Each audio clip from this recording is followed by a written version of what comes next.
Hello, everybody. Today I'm interviewing Dr. Ellen Langer. Dr. Ellen Langer is regarded as the mother of mindfulness, and she is a professor in Harvard University in the psychology department.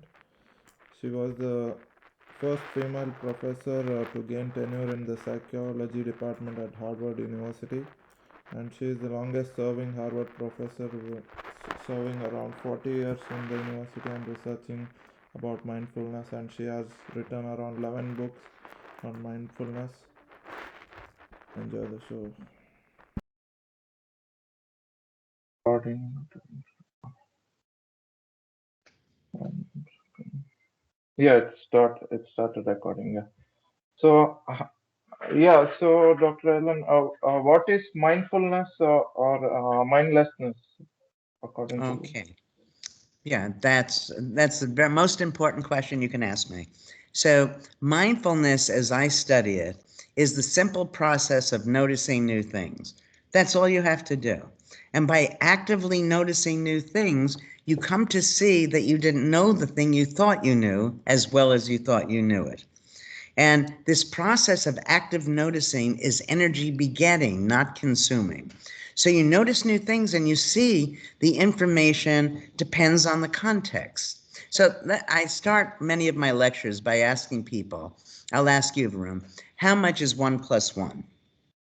It's two. Yeah. No, it's not always two.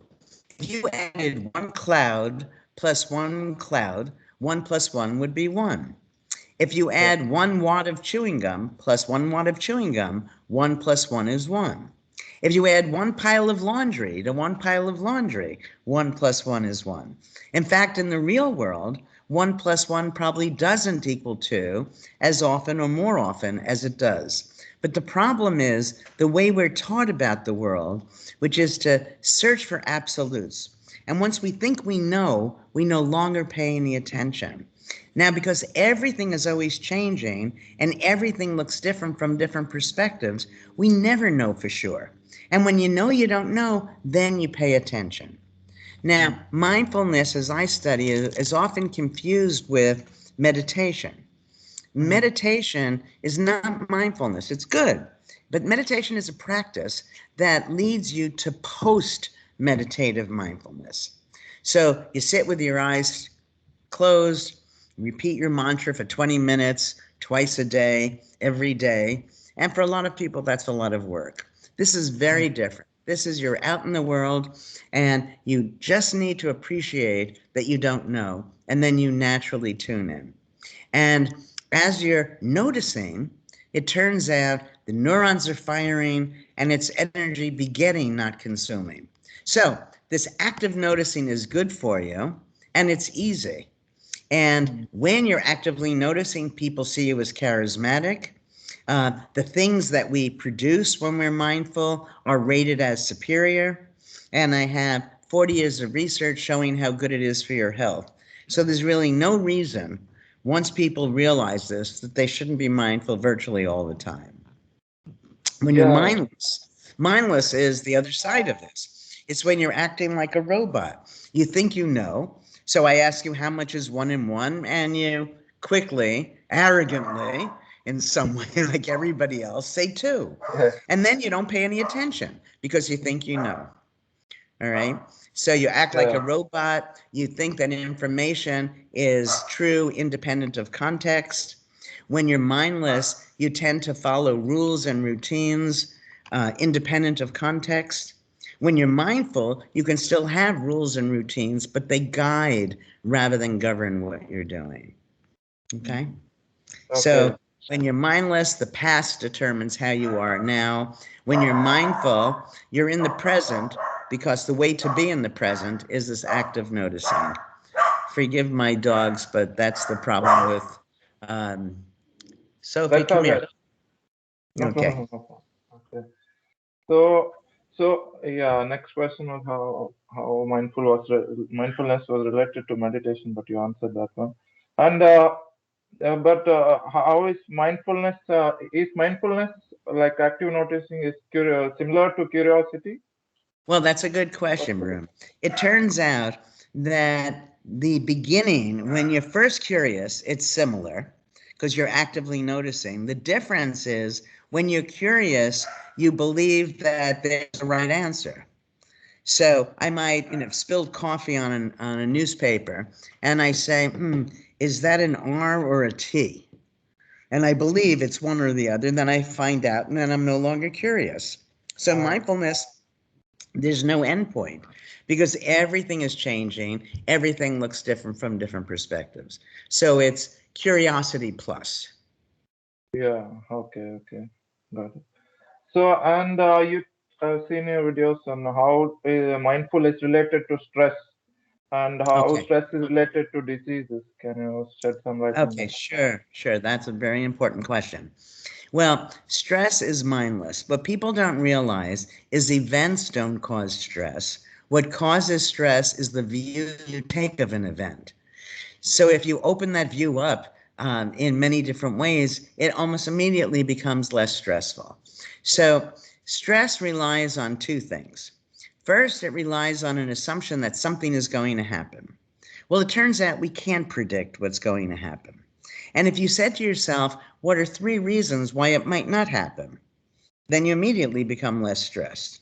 Now let's assume it does happen. The person who's stressed thinks something awful is going to happen, but whether something is good or bad is again not in events, it's in the view you take of the event. So if you said, let's say this thing does happen, how is it an advantage? So you and I go out to eat and the food is good, wonderful. You and I go out to eat and the food is awful, wonderful, I'll eat less. Okay? So Ah, everything is potentially good. And you yeah. don't worry about things that are going to be good. So as soon as you realize that events are neither good nor bad, our thoughts make it so, we can control our thoughts, and there's always a way of understanding circumstances so that they're not bad. So you went when you're stressed of thinking this terrible thing is definitely going to happen to realizing maybe it'll happen, maybe it won't. But when it does, if it does happen, there are advantages to it. And that allows you just to get on with living, not worry about it. Now, the question you asked about the relationship between stress and disease, Yeah. I believe, and I don't have data for this yet, but nevertheless, I believe that virtually all disease is one way or the other a function of stress. So if you took people who just found out they have some dread disease, and nobody, given a diagnosis, is going to walk away saying, "Oh, wonderful, I have cancer," for instance. Okay, so we give them a few weeks to adjust to it. Now, if we contacted them every few months to find out how stressed they are, I believe that the course of the disease will follow that stress response rather than anything genetic or environmental. Like Okay. placebo. Yeah. Yeah, that I think that we have far more control over our health than most people realize.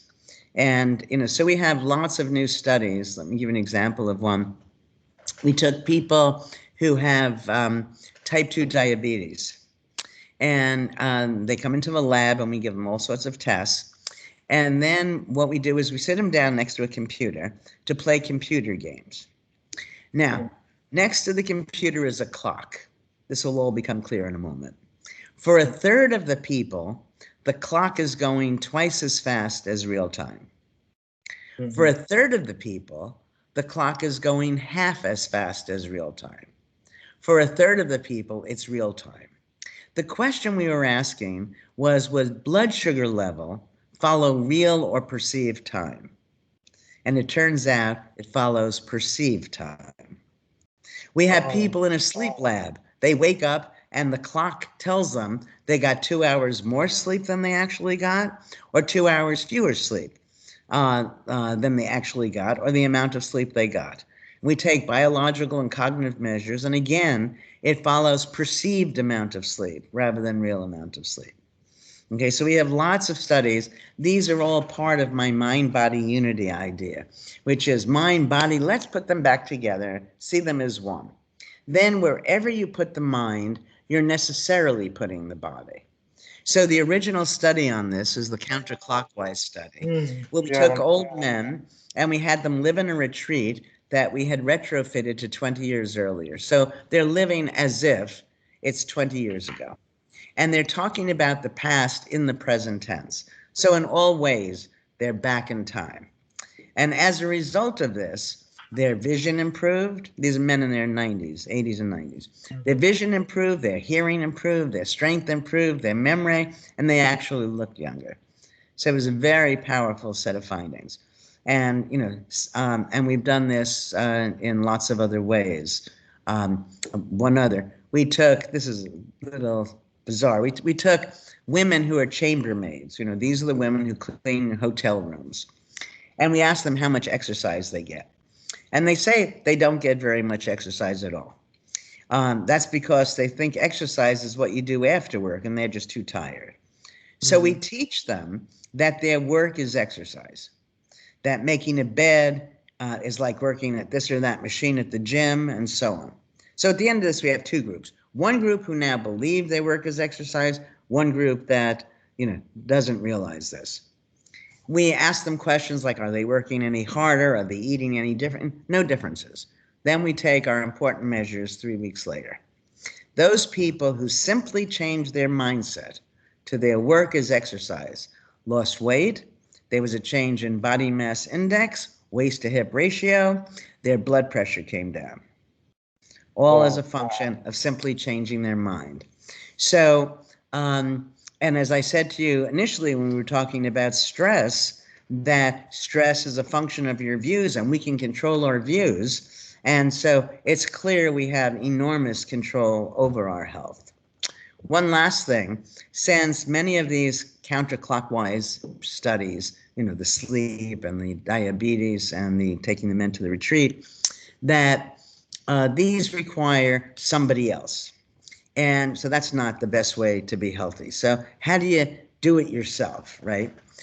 So what we did, we intervened, but there's a way you can do this for yourself. We took people who had all sorts of disorders, chronic pain, arthritis, multiple sclerosis, depression, stress, and we're going to call them periodically. And we're going to ask them, how do you feel now? And is it better or worse than before? And why? Now, what's interesting is that when you have, let's say, pain, or whatever it is, whatever disorder you have, that you tend to only notice when you have the symptom. The key to health may be to notice when you don't have the symptom. But right now, when people don't have the symptom, they just go about their business, and typically mindlessly, and then you have the pain, and then it goes away, and then you're mindless, so you think you're in pain all the time. No one is in anything all the time, and to equal measure. Everything always varies.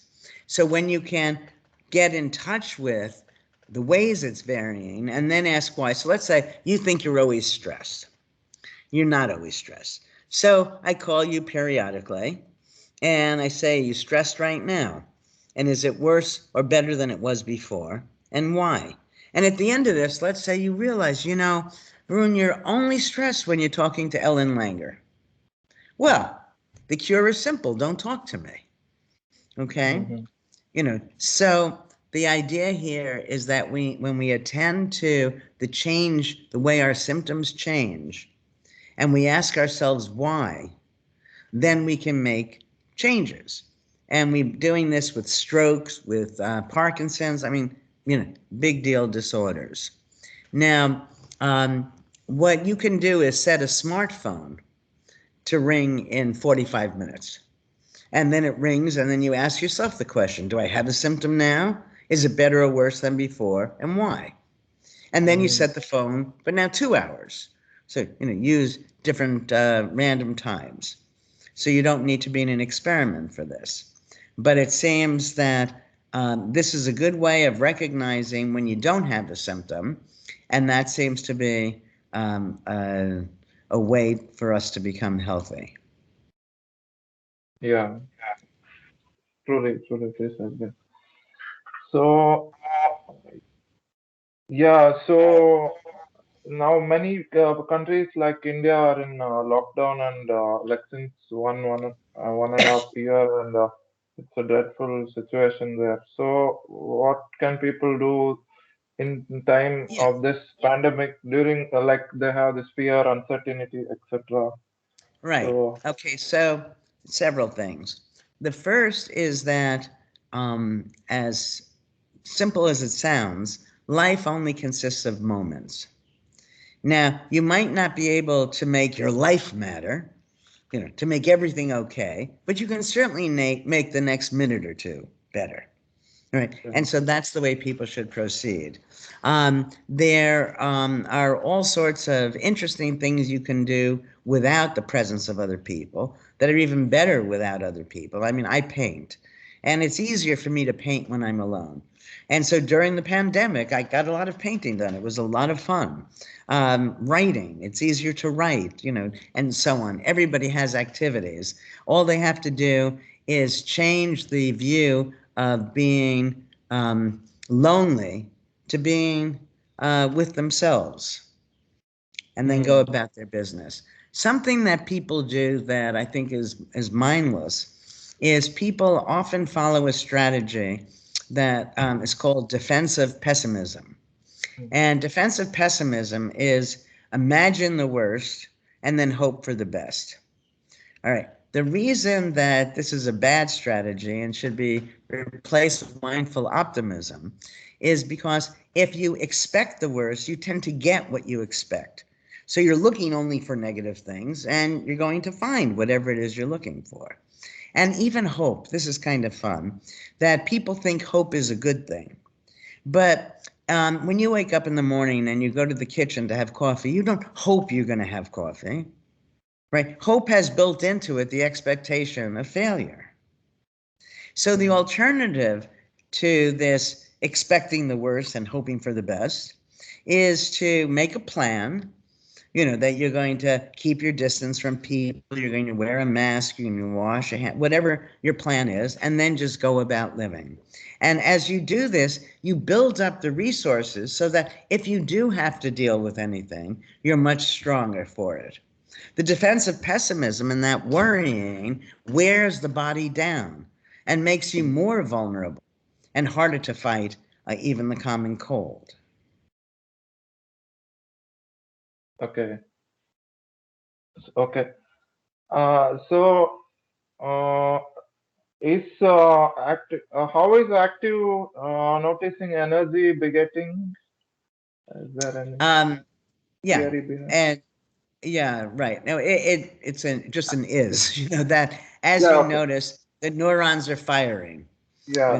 The mind is active, and what people don't realize, there's a view, probably in India as well as in the United States, which is use it or lose it. That, with your Uh, muscles, for instance, yeah. and that Yeah. Yeah. Yeah. if you were to come visit me now, I'm in this beautiful place. You can't see it, but I'm looking at it, a river and whatever, and you've never been here. So you get off the plane and you take a taxi and you get to my house. You don't have to tell yourself to be mindful. You will know that everything is new, and so you'll just naturally look around, and it feels good. That's the important point. It's not Okay. hard. It's what you're doing when you're having the best time. You know, um, Yeah. and if you ask yourself, when you're stressed, do you feel as energetic as when you're happy and doing something you love? Probably not. Mm-hmm.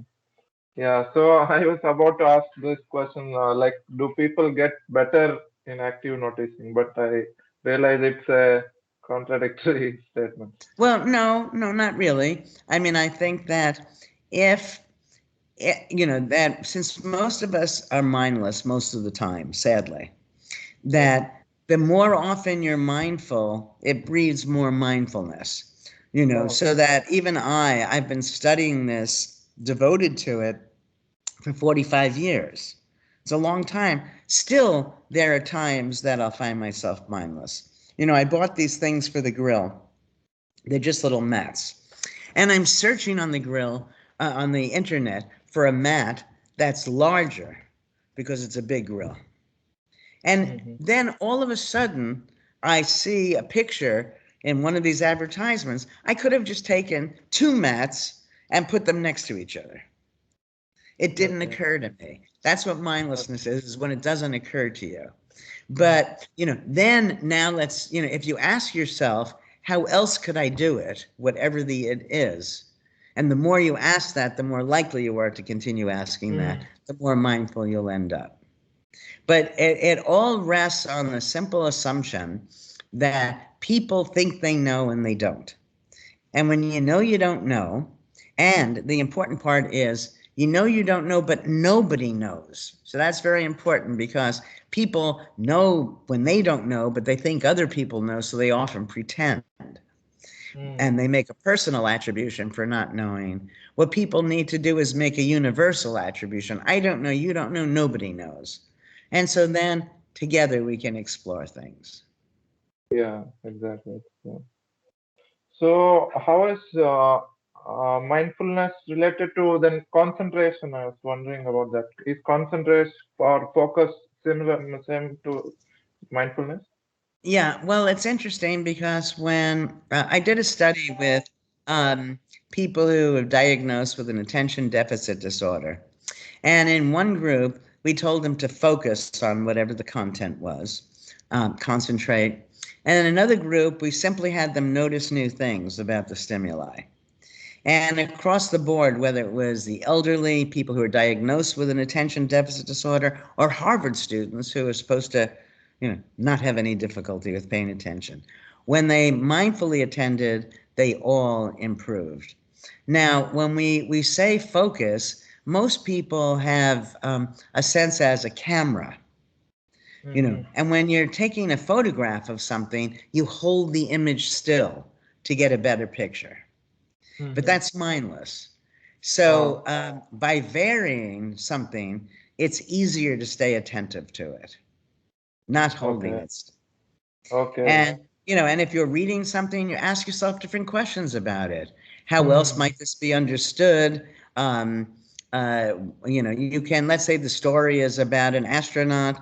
Well, what if it were about a farmer? What if it were a cattle rancher and a Hindu cattle rancher versus a non-Hindu cattle rancher, and they treat cattle differently? That everything is interesting.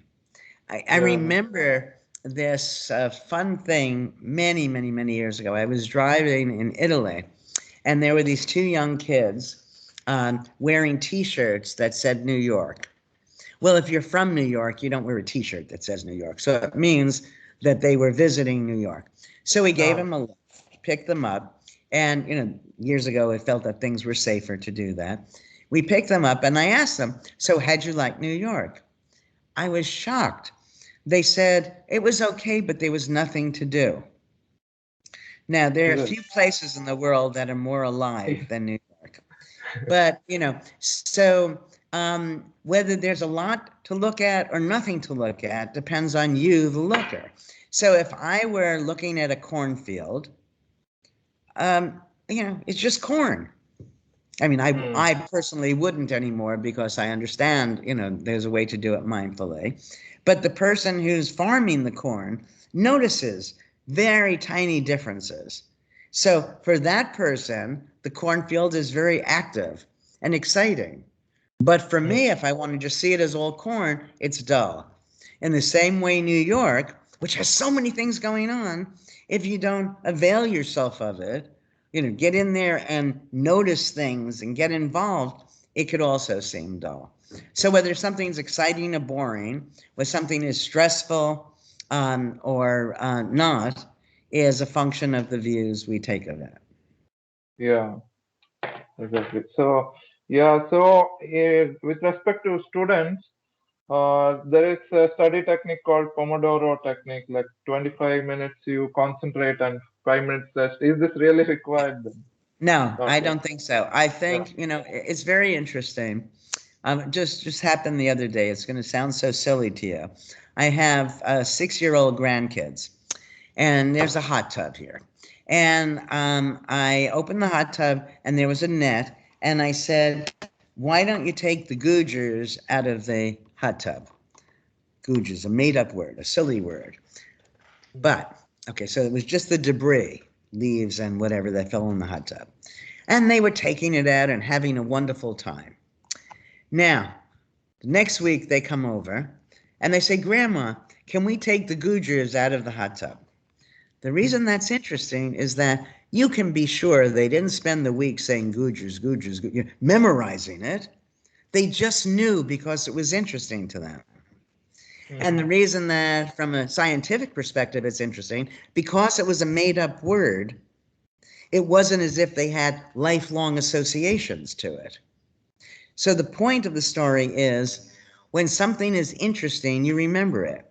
Now, this made me realize that for all of us, especially after you're out of school, I'd say at least 95%, maybe 99% of what we know we didn't memorize.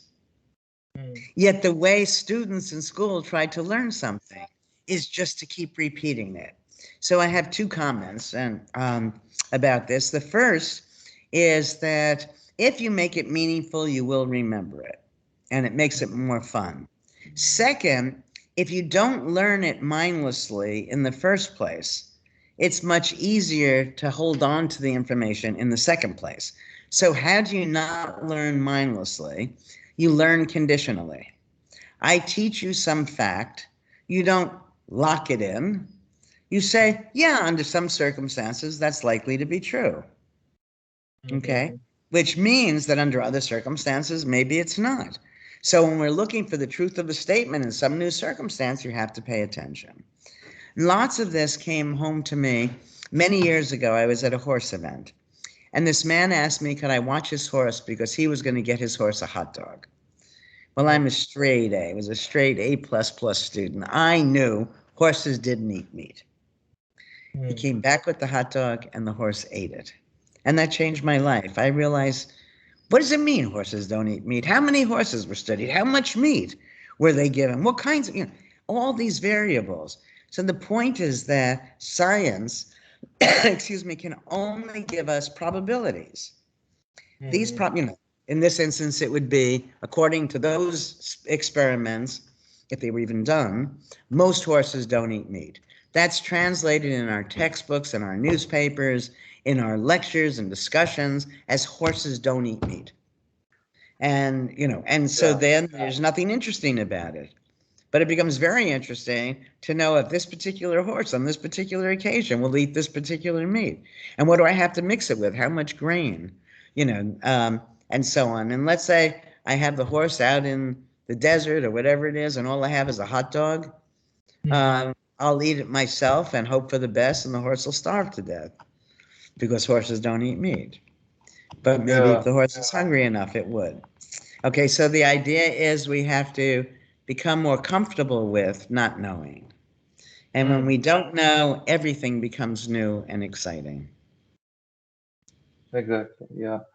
So I've seen One you more. speaking. One more, last one. Okay.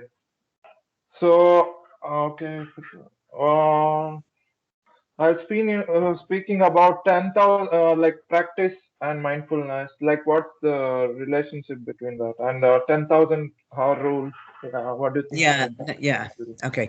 So again, we have the mistaken notion that we should practice something, whether it's a sport or a musical instrument, practice until we don't have to think about it, that it becomes second nature. Well, as soon as you hear yourself say second nature, let a bell go off and say, that means you're doing it mindlessly. And it's never to your advantage to do something mindlessly, because then you're doing it the way it made sense to do it in the past, but now may be different. And so, so the first thing is you want to not practice to become perfect. You want to practice to become aware of the ubiquity of uncertainty, to recognize the uncertainty, to look at how this is not the same as before, but how this is different. And that's how you go to the head of the class. The other thing is that when we're learning something, we have to recognize that all of this information is a social construction. Somebody made it up. And it turns out that the more similar you are to the person who made it up, probably the better you're going to do on whatever that task is. But just as interesting, perhaps more important, is the other side of that. The more different you are from the person, the more important it is for you to do it your own way. So when people say, here are the basics to whatever the task is, whose basics? Who decided those are the basics? So if I were lecturing now to a large group, I'd find some big guy out there. I'm 5'3", and if I can find some guy who's 6'3", we look very funny together, right? He's here and I'm here. And then I say, can I see your hand? He puts his hand out. I put mine next to it. His hand is 4 inches bigger. And I just raise the question, should we hold a racket, a club, a golf club, do anything physical the same way? Probably not. But that's the way we're taught. This is how you do it. And the people who are the best at all of these things make it their own. So I had gone to a tennis camp years ago, many, many years ago, and then I watched the US Open, and I was shocked. None of the pros serve the right way. All right. Okay. So the point being that to get to the head of the class, you have to do it your own way. If you lock yourself into their way, whoever the there is, you're only going to be at best as good as they, and not really, because the rule, just think about it. If I come up with a mindfulness scale, what is the likelihood that I'm going to do poorly on it? Why would I create a scale to make me look mindless? All right. So the people who create things are creating them to meet their needs, and that's fine. But that doesn't mean they'll necessarily meet your needs. So when you recognize that everything was created by people, in some way, the implicit assumption that you should make from that is that everything is malleable. You made it, it worked for you. Let me use it as a general guide and make it work for me so that it works as best as it can. And you only do this if you're mindful and recognize that everything that exists can exist in somewhat different ways.